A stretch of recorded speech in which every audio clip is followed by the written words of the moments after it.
Welcome to tonight's program, Accidental Travel Writer, Postcards from Indonesia, presented by David MOULD with Storrs Library.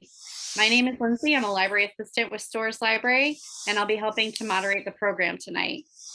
Our presenter tonight is David MOULD, Ph.D., Professor Emeritus of Media Arts and Studies at Ohio University. He has traveled widely in Asia and Southern Africa. This program is part of his Travel Writer series, and tonight David will share with us about his travels in Indonesia. David, welcome, and thank you for joining us. Thank you very much, Lindsay, and thank you to the Storrs Library. Yes, this is the last in a series of 8 accidental travel writer programs that I am presenting here. Thanks to everybody for joining. Particularly want to thank Elis Anis for joining.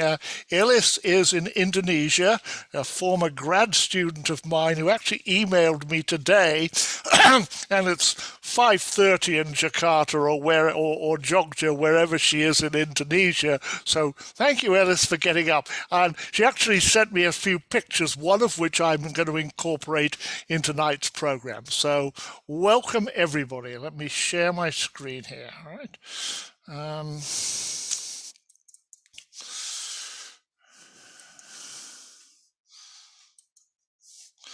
Okay. So I just want to say as a preface here, I've traveled in Indonesia. I've been to Indonesia, I think 4 times, but there's so much more of Indonesia that I haven't been to and would love to go to. It's a vast country, a very diverse country. And I'll also say, I preface this by saying, this is my perspective, a Westerner's perspective on Indonesia. There's so much more that I and others indeed need to understand about this fascinating country. So, just a few basic facts here. 4th largest population in the world, largest Muslim population in the world. 700 ethnic groups, depending how you, or more than that, depending on how you define an ethnic group. It's 3,000 miles east to west. That's about 500 miles more than the distance between the east and the west coast of the US. So that gives you a sense of the size of it. The world's largest, I have trouble saying this word,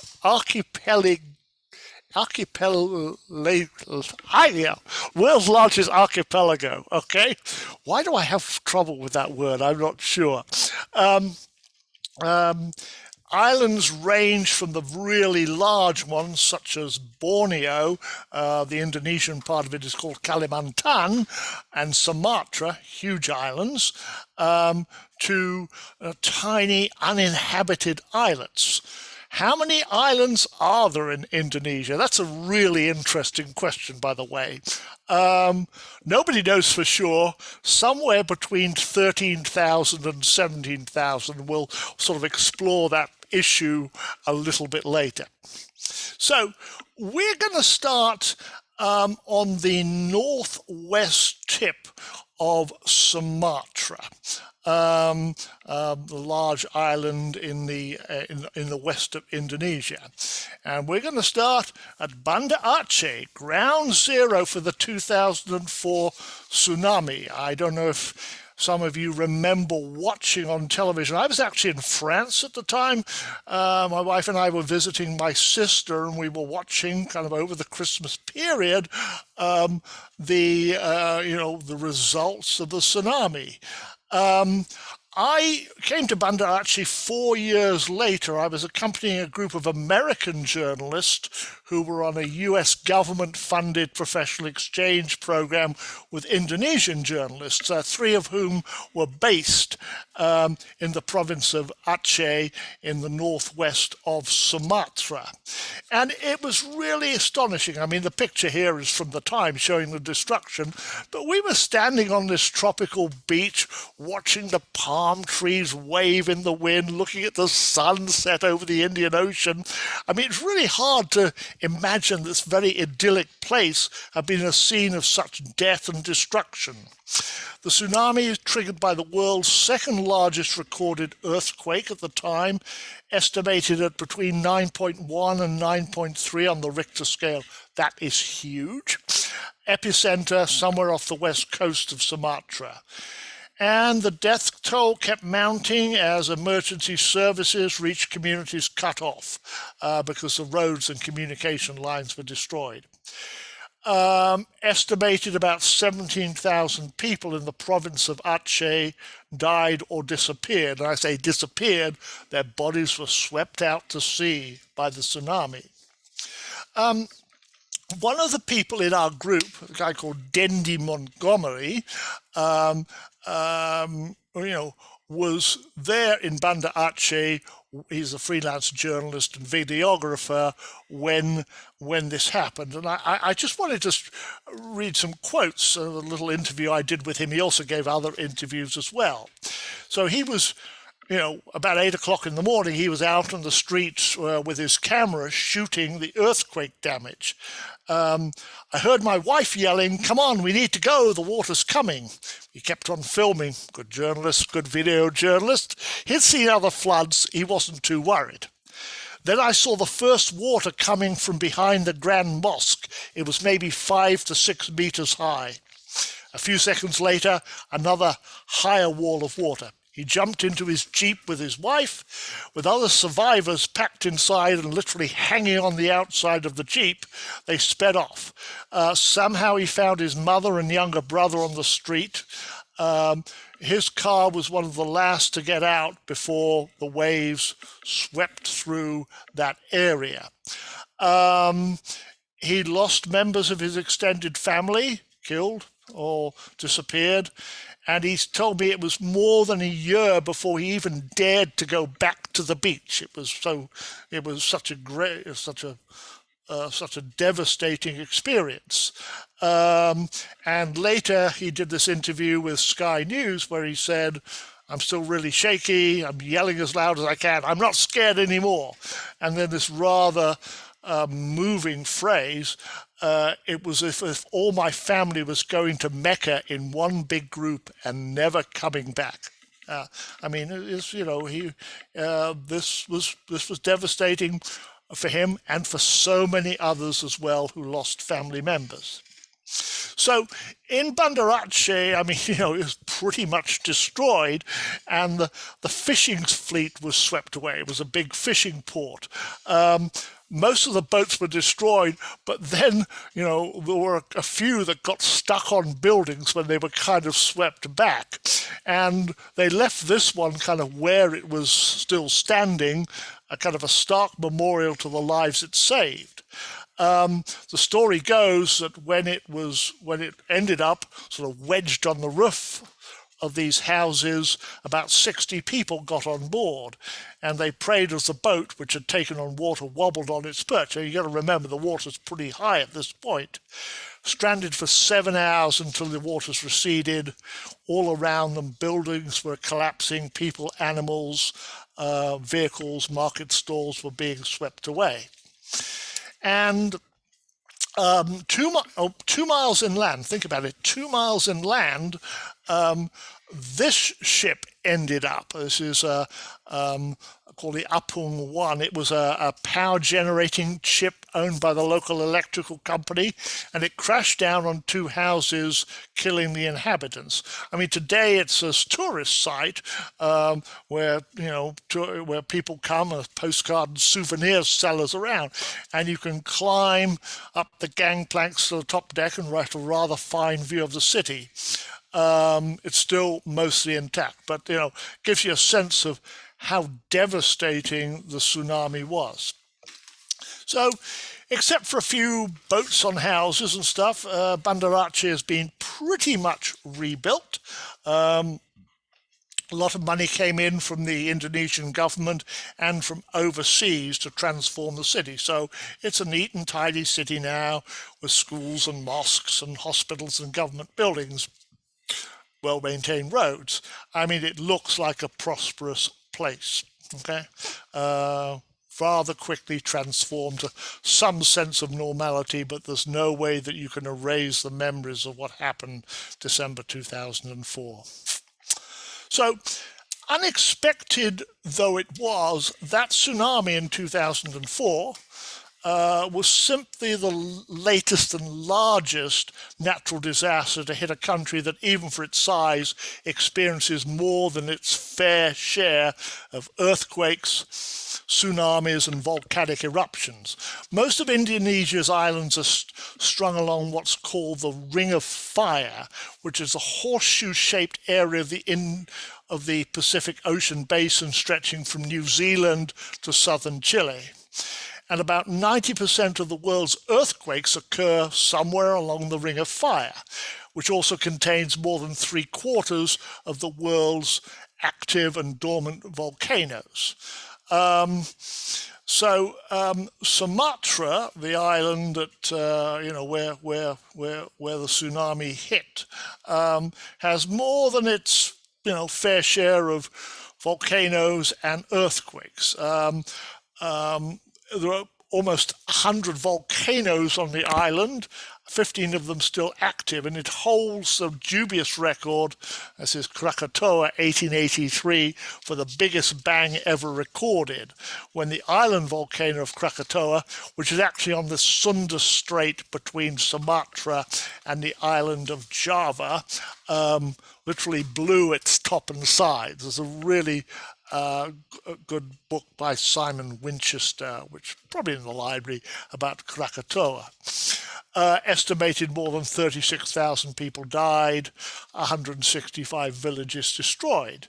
And the sounds of the explosion were heard thousands of miles away. And it's said that they even measured the effects of the change in water level in the English Channel. So Krakatoa has disappeared, but there's a smaller, an active volcano called Child of Krakatoa, which has emerged in its shell. So I thank my former graduate student, Elis Anis, who corresponded with me this morning and sent me some pictures. She's been looking at some of these issues as well in terms of the way in which media have represented them. And she's looked at, oh, I've got a spelling mistake in here. I did this slide too quickly here. She looked at what happened in Mount Merapi, which fairly regularly, I think as most recently as 10 days ago, has some volcanic activity. It's near Yogyakarta. Sorry about the V there. I have to correct that one. I just did the slide at the last moment. Major eruption in 2010. But again, look at it, the combination of earthquakes, tsunamis, volcanic eruptions. 2006, Yogyakarta, major earthquake, 5,700 dead, extensive property damage. So this is the story of Indonesia to a large degree. It's one of the most natural disaster prone countries in the world. And all of those, volcanic eruptions and earthquakes, especially, some of them destroy islands. Krakatoa's was destroyed. At the same time, others sort of create new islands. So the earth is constantly moving around there. So we get back to this question of how many islands are there in Indonesia? And you will see 3 different estimates going, what's like 4,000 different there. And I mean, the really interesting question is, how do you define an island? Do you include tidal islands, such as reefs and sand spits that are submerged at high tide? And as I say, there's all the earthquake and volcanic activity, which is either destroying islands or sometimes creating new ones. But this is all very important for any country, certainly for Indonesia, because if you have an island that is recognized as an island by the United Nations under the UN Convention of the Law of the Sea, you can claim, or your country can claim an exclusive economic zone for 200 nautical miles around it, giving the country both fishing and mineral extraction rights. So this is one of the reasons why there's so much trouble in the South China Sea here, because and areas around there, because different countries, will claim, to have an exclusive economic zone. So you can see how close Indonesia and Malaysia are. But there's also disputes between Indonesia and the Philippines. And of course, China is in there as well.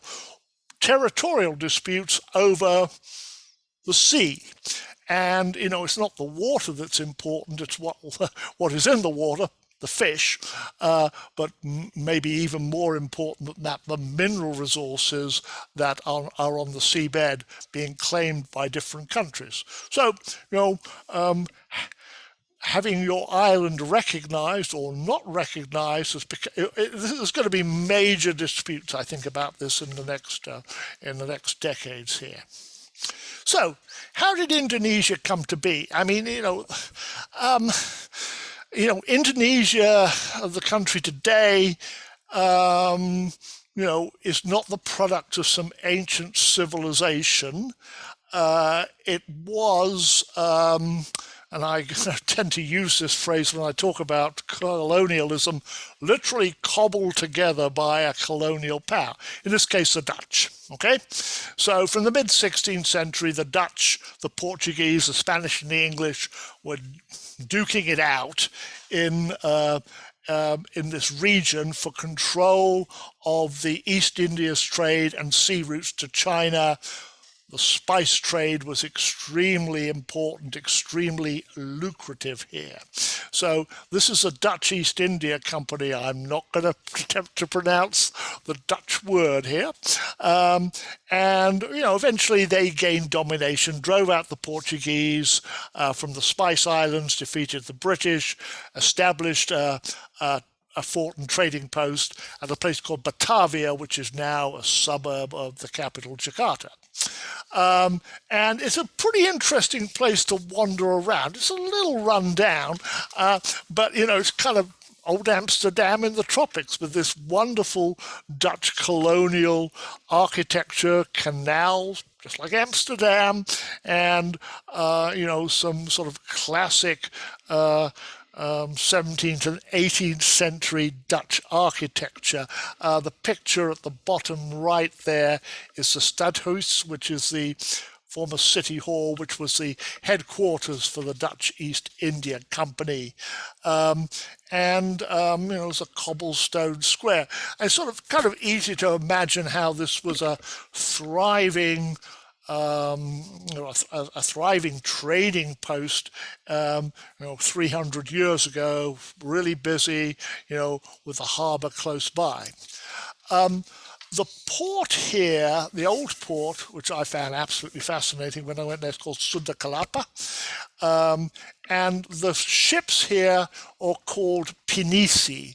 These are the kind of modern versions of the two-masted wooden schooners that for centuries have carried cargo and people between all of those islands, 13,000, 15,000, 17,000, however many there are. And the pinisi were modeled on the Dutch pinnace type of ship. And the modern version, with a crew of about a dozen, has navigational equipment and a diesel engine. I guess they still have sails, which they can have if the diesel engine breaks down.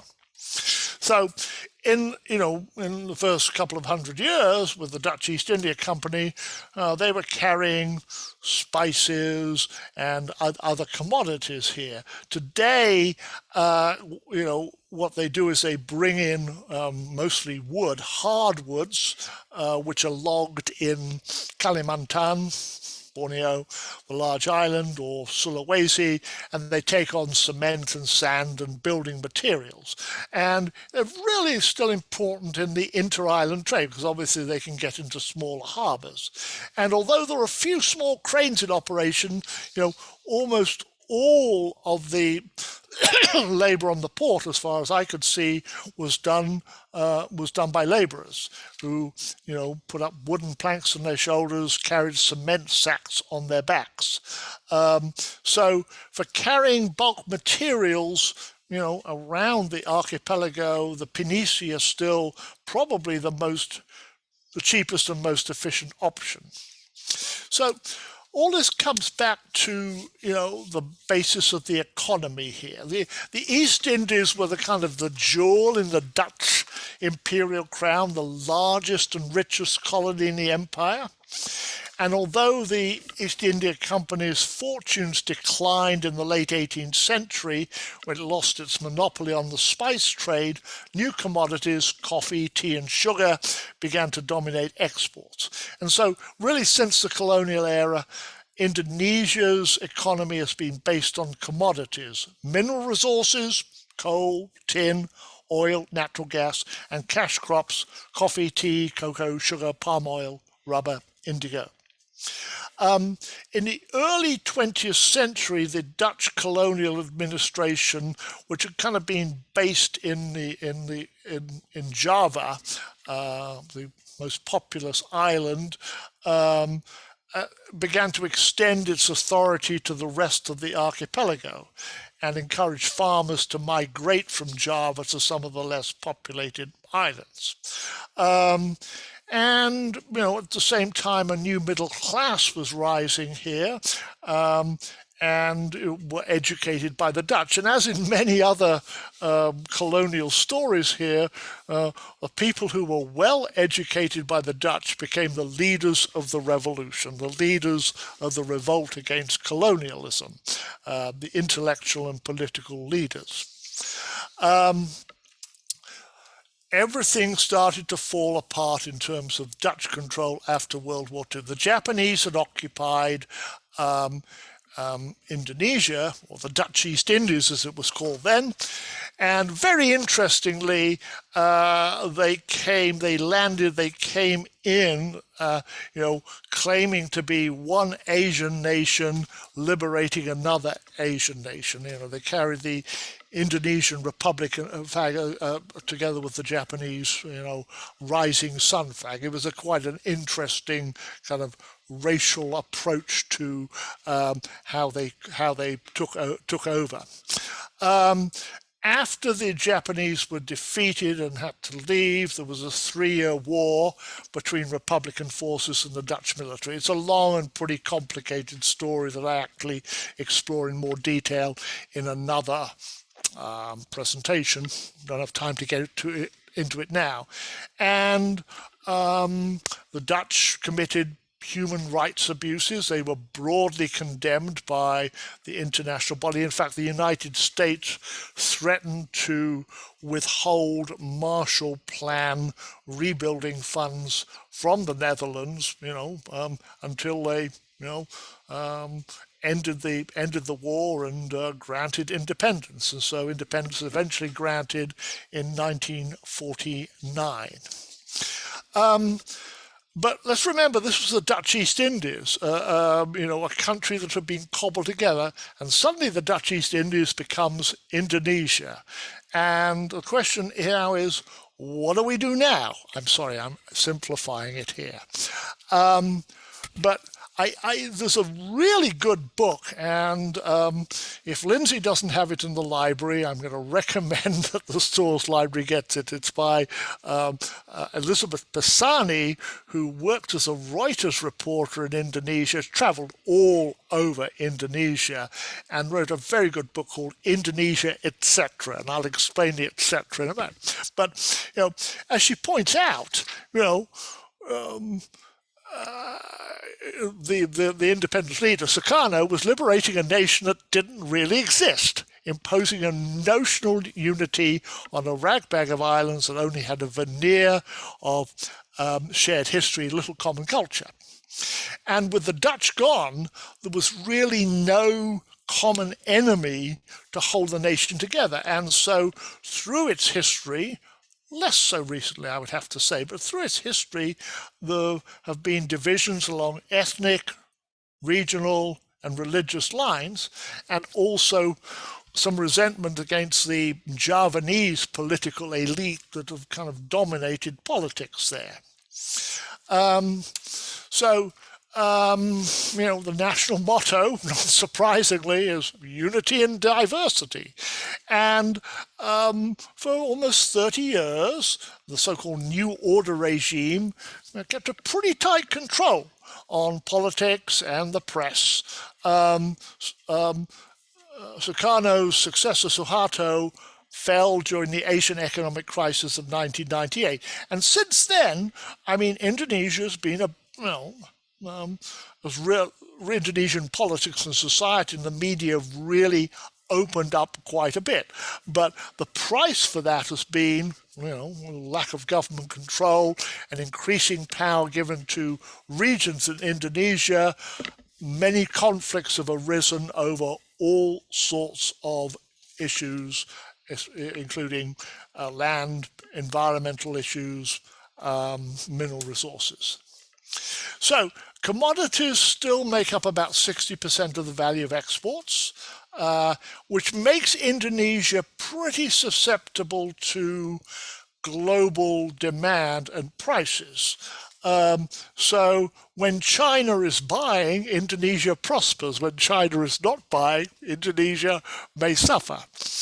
And most of the wealth still tends to be concentrated in various areas in Java and Jakarta, the capital, and some regions of Sumatra and Kalimantan, which are rich in minerals and natural resources, where some of the islands of eastern Indonesia, much less developed, higher poverty levels. I'll give you another quote from Pisani here, and I thought this was pretty brilliant.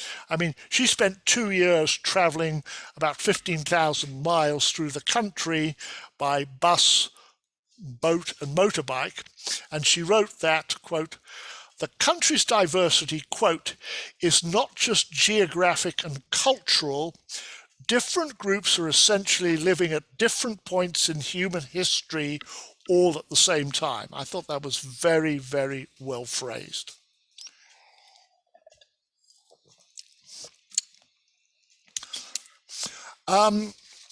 So, Jakarta. Oh boy. Oh, I miss the traffic jams. Ellis is probably experiencing them right now.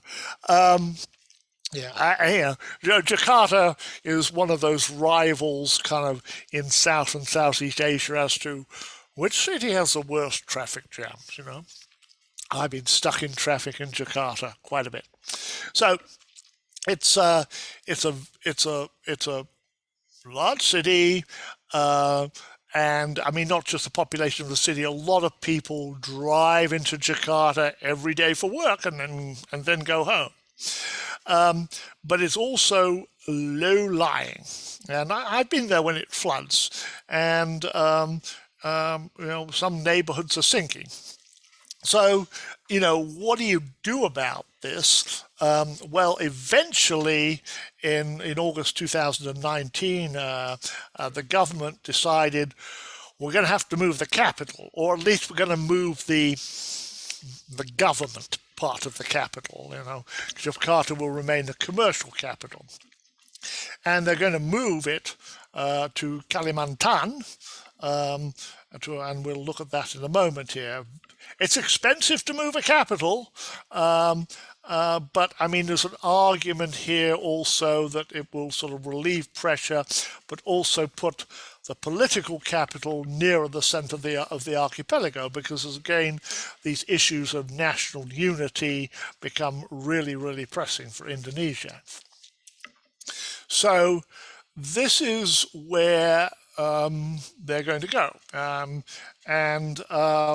As you can see, it is sort of, shall we say, more centrally located here.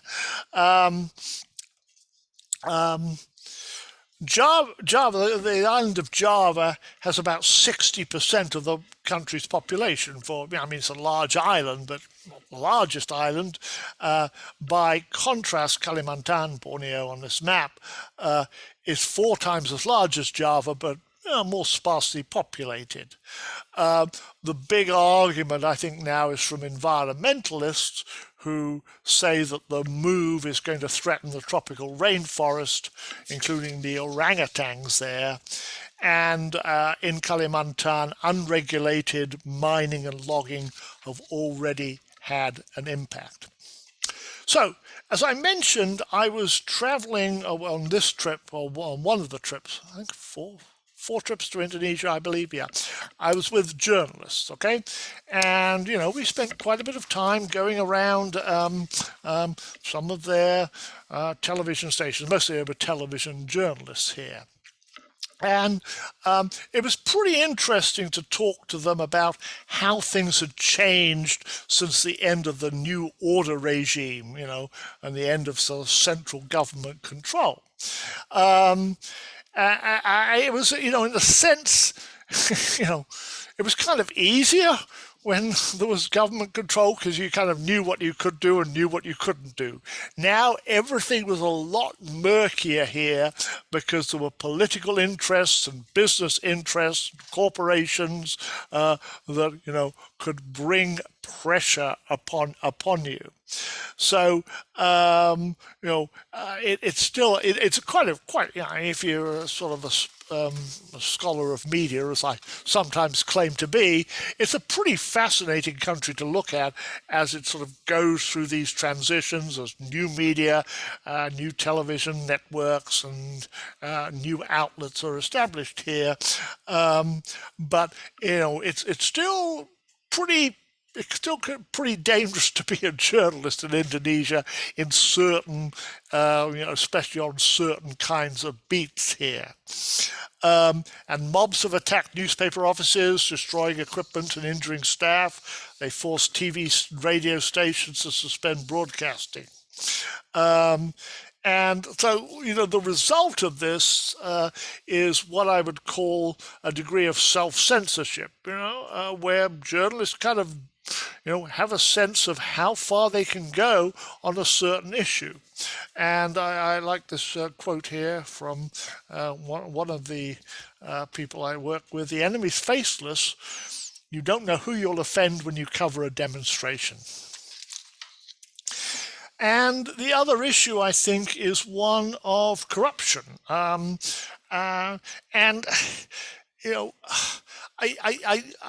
this is something I've observed in a number of countries, especially in Asia and Africa, where I've worked, where journalists are poorly paid. They earn very little.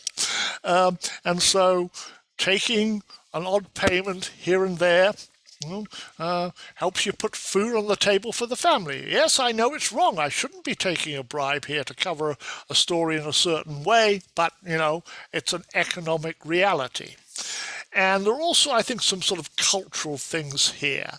But, it's true that, journalists sometimes form close relationships with business and political elites.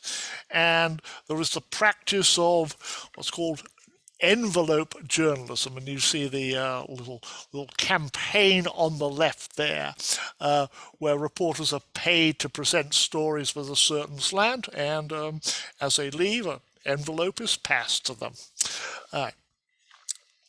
Okay, we're going to kind of end with a romantic story here. Okay, is that all right? Okay. So remember, I'm traveling with a group of American journalists, and we're working. And these are Indonesian journalists who have come to the United States previously, and so they're kind of renewing ties. And we're working with some colleagues from the University of Indonesia. So the last night of the Americans' visit, we're in Jakarta, and we're all invited out to a rather nice restaurant, Pulau Dua, I think 2 islands, and I'm gonna generalize here and stereotype. Indonesians like karaoke, okay? So we're out there, and the evening ends with karaoke, and so a guy called David Smith, who's he works for a television station in Cincinnati. He's up on the stage doing karaoke with Camelia Soenjoto, who was our program assistant. And I just kind of looked at them, and there seemed to be a little sort of chemistry there, and they end up singing the John Denver composition, which was also it was popularized by Peter, Paul, and Mary, Leaving on a Jet Plane. Don't know when I'll be back again. Oh, babe, I hate to go. Well, 9 months later, I was back in Indonesia with my wife, Stephanie, and we were standing in the sand at sunset on Jimbaran Bay in South Bali as David and Camelia got married. And I had more of a role in this wedding than I expected. David asked me if I could play an official role. It had been a kind of a whirlwind romance. Preparations for the wedding were rushed, and David's family, who were in the Chicago area, weren't able to travel at short notice. So he needed a stand-in family, and would I be his father? Okay. Now, I'm a few years older than David, but not old enough to have changed his diapers. However, appearances had to be maintained. And so I agreed. David assembled the appropriate number of brothers and sisters. Most of them were the Indonesian journalists with whom we'd worked, who stood in as brothers and sisters. And we went to Camelia's family home in Jakarta for a ceremony called the lamaran. It was a formal Javanese ceremony in which David's family asked her father to approve their marriage. And so we sat on the floor, one of the journalists translating. I made a short formal speech listing David's qualities. He was patient, kind, modest, hardworking. Fortunately, Camelia's father didn't ask me to produce any evidence for these virtues. He simply smiled, graciously thanked me, and agreed to the marriage. And David spoke of his love for Camelia, and he annoyingly called me Dad. And we presented gifts to the family. We had a feast prepared by one of Camelia's 4 sisters. She's the oldest of 7. Because interreligious marriages were prohibited in Indonesia, David had to make a fast, and I would have to say mostly technical conversion to Islam, which consisted, so he told me, of filling out some forms and reciting one verse from the Quran in Arabic. And 4 days later, Camelia's family and friends, including 4 of the journalists, flew in from Jakarta for the wedding on Jimbaran Bay. And there I am, and my wife Stephanie is on the right there. So it's a stunning location, absolutely. It's a crescent-shaped stretch of white sand facing west towards the sunset, and you can see Camelia looking lovely in her orange dress and veil. A simple Islamic ceremony, and on the beach. And lots of people took lots of pictures, and what we're doing as tourists are walking up and down the beach going, what's going on there, and taking pictures. And David is making this unusual fashion statement, dressed in a dark western suit but barefoot. All right. And then there were the wedding photos, okay? No reliable estimate of the number of photos taken that evening, but in a location like this, you can't take too many, I suppose. And so the next morning at the hotel, we watched the slideshow from the official wedding photographer, and so David, dozens of these kinds of photos, and I looked at the one on the right and I went, where were the birds? I don't remember any birds flying around there. And I asked the photographer, Photoshop, he said. Everyone wants birds in their wedding pictures. All right. All right. Well, anyway, Stephanie and I took the opportunity to do a little travel in Bali. We spent a little time in South Bali. I mean, this is where the surfers go, and it's got lovely beaches, and but a lot of development there, a lot of commercial development, but still a lovely place. There are Hindu temples, sort of back to back with beach resorts here. And most of the tourists are from Australia. So, and when people saw me, they expected me to be Australian. So I temporarily dropped my carefully learned Indonesian greetings and adopted G'day. And if I was talking to a man, G'day, mate. And that seemed to work. And there were some Aussie pubs here with, whatever. So that was it. But, we wanted to kind of get away, and so we drove north, and this is the other Bali. I mean, it's really extraordinarily beautiful here. Rice paddies, mountains, went along twisting mountain roads. There's dormant volcanoes, Hindu temples, communal meeting houses. And we would stop on the side of the road at a place called a warung for a very simple meal, delicious grilled river fish, satay. The satay is wonderful. Fried rice and noodles, chicken and fish curries, and this is roast suckling pig that he's cooking there.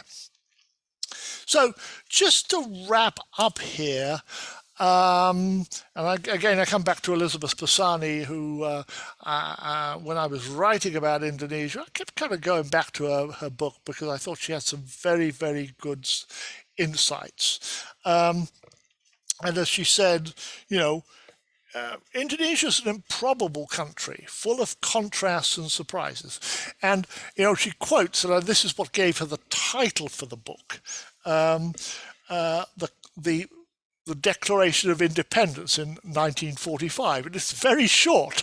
It's like, we are independent. We, the people of Indonesia, hereby declare the independence of Indonesia. Matters relating to the transfer of power, etc., will be executed carefully and as soon as possible. Indonesia, she writes, has been working out the etc. ever since. And this is one of the things that makes it a fascinating country, in a sense, a country that will always be in some kind of transition. So when people ask me, which country I want to spend more time traveling in, I mean, there are a few there, but Indonesia is very high on my list. I think there's just so much more that I could see and learn about it.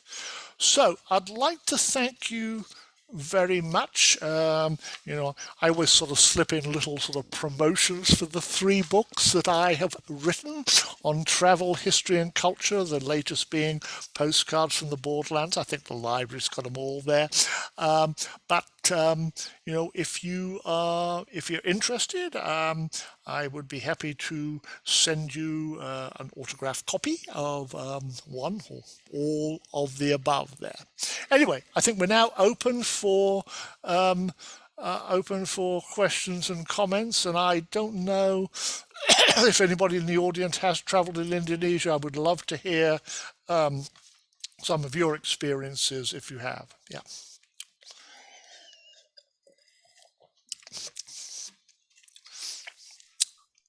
Lindsay, you're going to moderate this, right?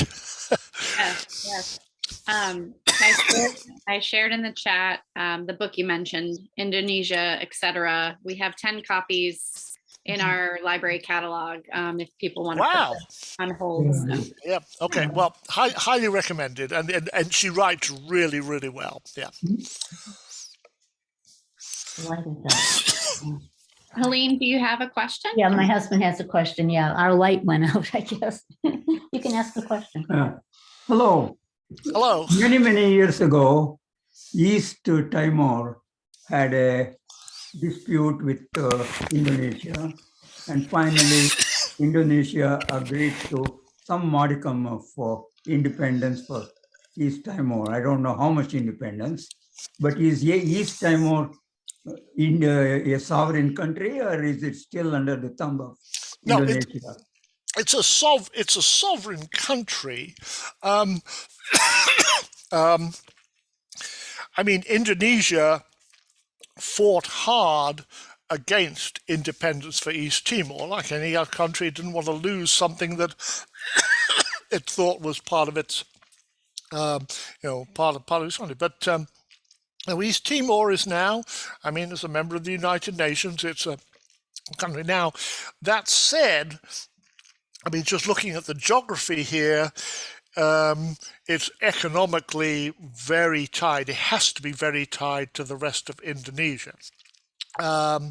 So, and I mean, there was some, I don't know if Ellis had actually come in on this and enlightened me a little bit. I haven't studied the conflict there, but I mean, it was a rather nasty war there with an independence movement fighting against the Indonesians. And I think both sides were accused of atrocities there. So it was a nasty, messy little war, but it did end up with East Timor becoming an independent country. Another question. I know that Bali has Indian temples, Yes. Hindu temples, but the rest of Indonesia, does it have any churches, Hindu temples or Buddhist temples?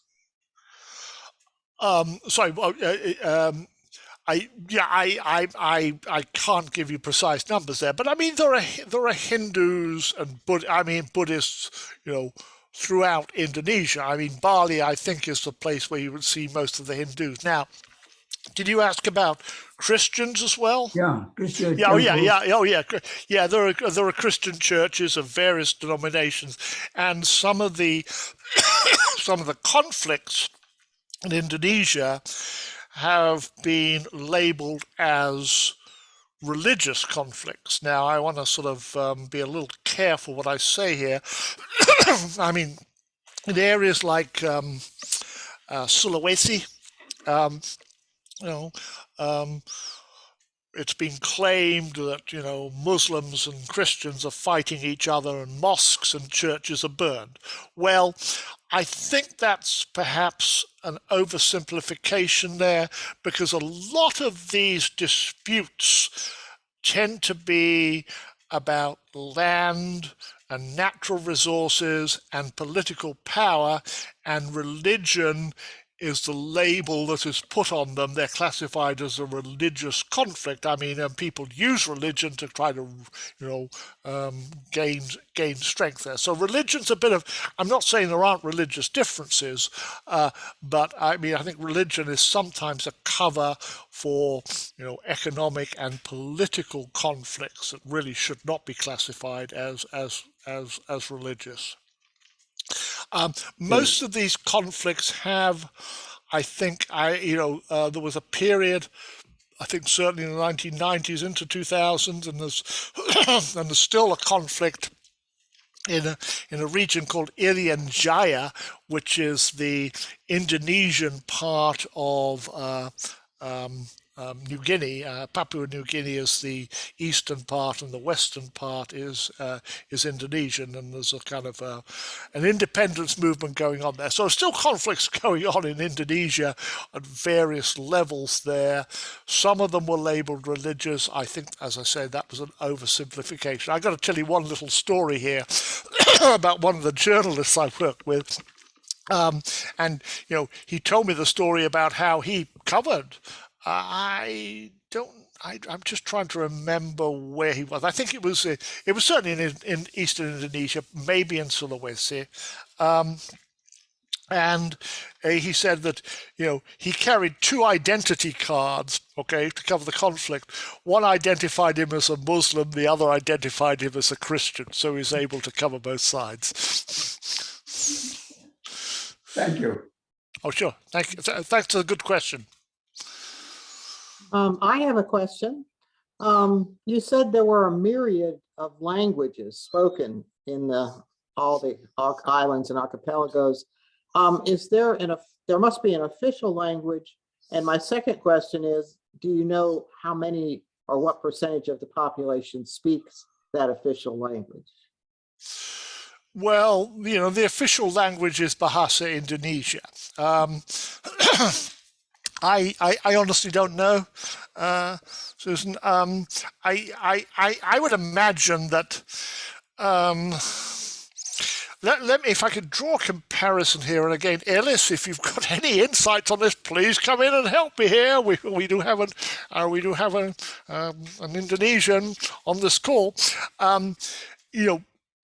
To some degree, I think it may be a little bit like English in India, where everybody knows some or a little bit, enough to do business with. Okay, so Bahasa is widely spoken, certainly in Java and Sumatra and Bali and all of that.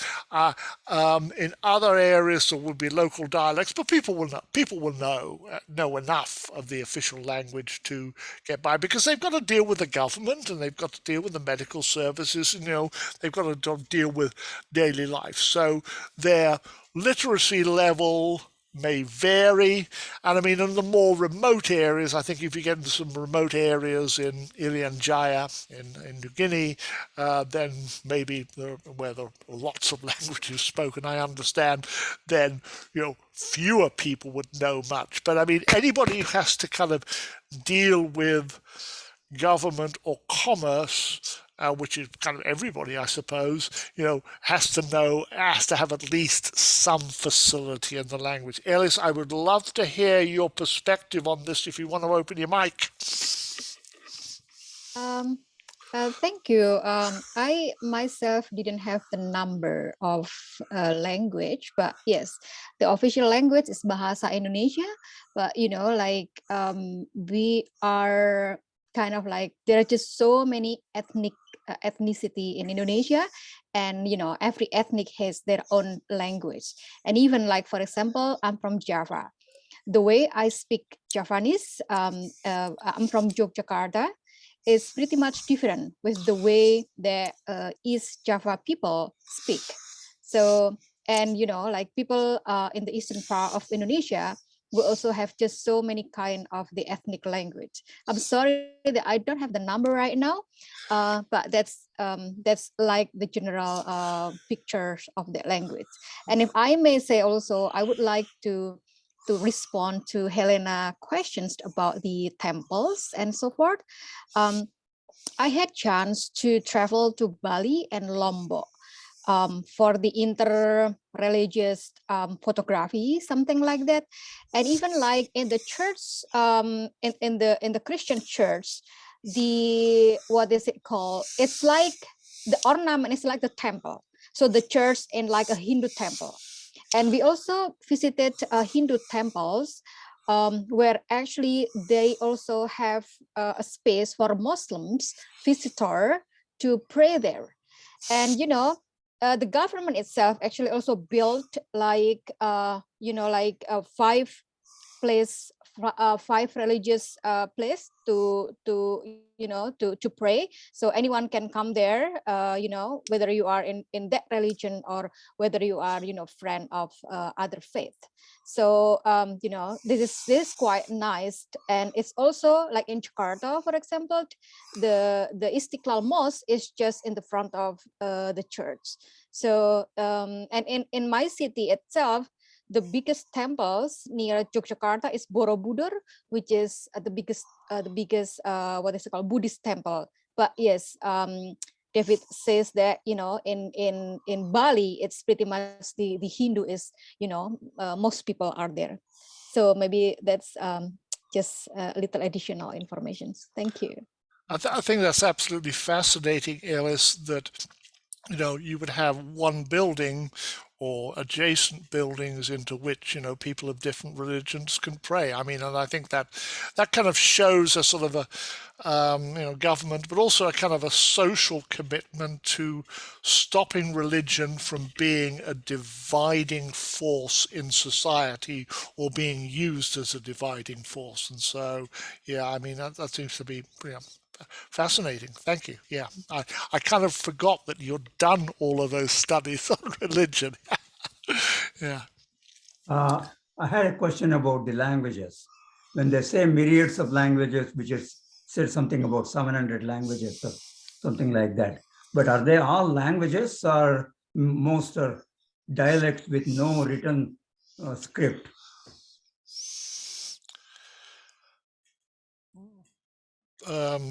Well, again, this is not quite my area here. Yeah, I mean, there's a mixture. I mean, somebody actually, Rory just posted to say there are thousands of languages in Borneo, and I think there are thousands of languages in Irian Jaya as well. So it's maybe a little bit like the number of islands. You know, it depends how you count them.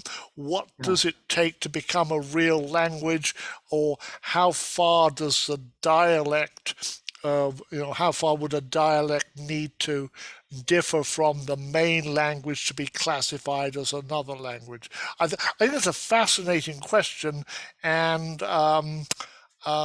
maybe an even more difficult one than the number of islands, to classify that. I mean, I'm not a linguist, so I don't quite know what the borders are or the parameters to classify something as a language rather than as a dialect. And as Ellis indicated, there are there are many I mean, of Javanese, there are many variations.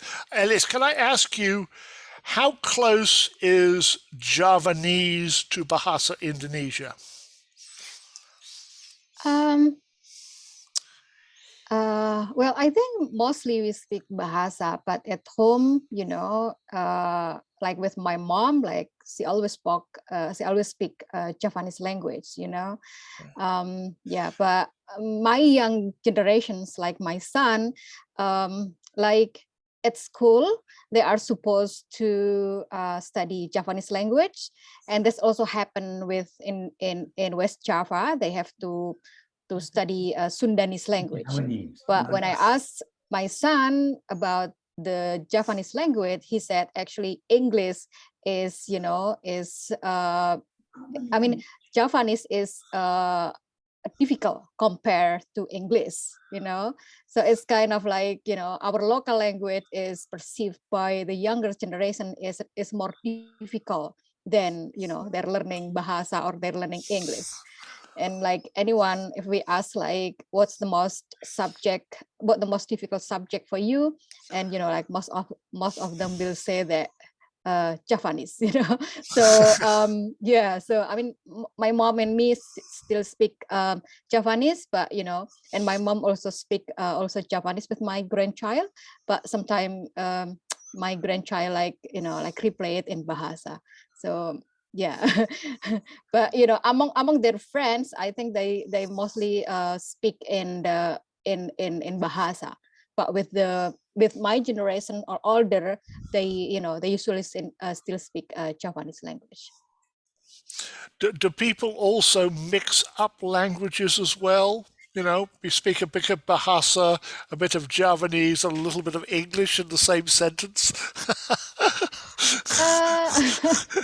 I hear that in India all the time. Yeah. I think so, but maybe it could be like Bahasa in English or Bahasa in Javanese. So it's rarely like Javanese in English. Yeah, but I actually had a chance to interview Mbah Marijan with a group of teachers from United States. So Mbah Marijan, the guest speaker, the what is it called? The guardian, the spiritual guardian of Mount Merapi, who died in 2010. He always spoke Javanese language. For him, Javanese language is a language of low people. Like Mbah Marijan consider himself as a low people, as not educated people. So he said, educated people will speak Bahasa, but not educated people like us will speak politely Javanese.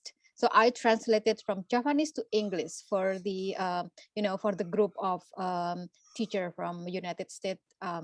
Maybe like I don't know, it's like maybe 7 years ago. Yeah. Oh wow, great. Yeah. Lindsay, we're sort of getting almost there. Maybe we got time for one more question if anybody has one. Yeah. Any last questions? David, would it be all right to share your website in the chat if people want to? Absolutely. You can also share my email, Okay. which you know, yeah. So if you want to share a website and email, that'll be best way to. I'm sorry, I'm very 20th century. You know, I do social media, but you know, I don't communicate much by it. So email's the best way to reach me. davidhmould@gmail.com. Hey, Jerry Vida, hi. Well, David, thank you so much. This series has been really great and informative, and I think our patrons really enjoyed it. And we thank everyone for coming tonight, and we thank you, David. Well, thank you. And it's been wonderful to reconnect with a few people, especially Alice. It was a wonderful surprise to get your email this morning. And now that you're back in Indonesia, we will have to reconnect. And I have to plan to get back sometime. Okay. Thank you so much. All right. Thank you, everybody. Okay. Take care. Thank you. Thank you. David.